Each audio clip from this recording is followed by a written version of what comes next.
Good morning, everyone. It's Sally here, and today I'm bringing the third in a little mini series on Heroes of the Faith, again from J. John's fantastic blog. We've had a scientist, we've had an artist, and this week we are going to be looking at a musician, and in particular Johann Sebastian Bach. So, he was born in 1685, part of a remarkable German musical dynasty. His world was shaped by the theology of Martin Luther, a great church reformer, but also a man who saw music as a gift of God. Steeped in music from birth, Bach progressively mastered techniques and instruments until he became a composer and church music director. He also studied theology, and in his Bible, which is still preserved, we can see his careful annotations. After a number of short-lived appointments, he found a home in Leipzig, where for 30 years he controlled music, not just for the churches, but also the court and society. He died in 1750, leaving behind an unparalleled legacy of music. Of Bach the man, we know very little outside his music. We know that he suffered many tragedies. He was orphaned as a child and returned from a trip away to find his beloved wife not only dead, but buried, and 12 of his children died in childhood. When Bach's music touches on sorrow, you know that he's been there. His music is awesome in terms of both quantity and quality. He wrote over 1,000 pieces of music, and he had an effortless technical mastery of every intricacy of music.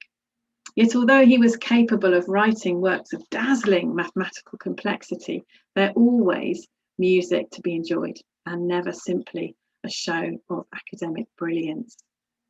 Approximately 3/4 of Bach's music was written for the church. In the Lutheran church of his day, services, which could be up to 4 hours long, had a substantial musical composition called a cantata in the middle. For soloists, often a choir and a range of instruments, the cantata was usually around 20 minutes long. It reflected on the Bible reading and it prepared the congregation for the sermon. The church calendar required cantatas for 70 occasions every year. And in one of the greatest sustained feats of creativity in history, for 3 years, Bach created a new cantata every week.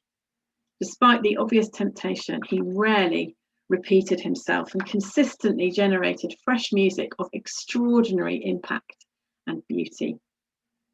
But it was Bach's faith that drove so much of his work. In some ways, Bach can be seen as a theologian and preacher who communicated in music.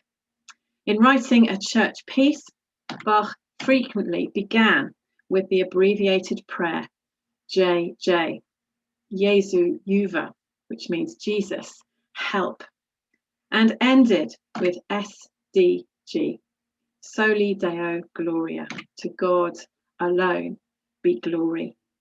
Bach wrote that the aim and final end of all music should be none other than the glory of God and the refreshment of the soul. And his intention to praise God and encourage his hearers is there throughout his music.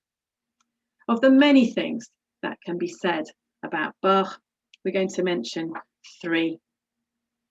Firstly, we can be impressed by how Bach saw his work as worship. Yes, church music paid his wages, but even when he was writing compositions every week, there is no evidence that he was ever just doing his job. He worked for God, and God deserved his best. Many of us face the draining burden of having to do things repeatedly. May we stay as fresh and inspired as Bach and see our work as worship. Secondly, we can be encouraged by Bach's profound Christian faith. The fact is that he, following Luther, understood the heart of the gospel to be about how sinful men and women are made right with a holy God through Christ's death on the cross. We too should never lose sight of this truth in whatever we do. And finally, we can be encouraged by the way that in his church music, Bach doesn't simply describe the truth, he preaches it. He invites a response, seeking to draw his hearers from merely being spectators of the truth into being those who can claim that truth as their own. Over the years, Bach's music has proved to be very dangerous for atheists. And indeed, the husband of my music teacher at school became a Christian through listening to one of Bach's works. In his final years, Bach created a work that was meant to be his testament to the world, the B minor Mass.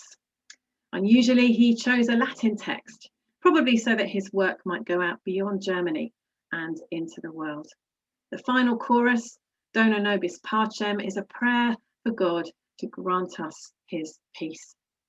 We're going to listen to this piece now, performed by Bach Collegium Japan, directed by the conductor and supreme Bach interpreter Masaki Suzuki, who, as a committed Christian himself, understands not just the music, but the faith which created it.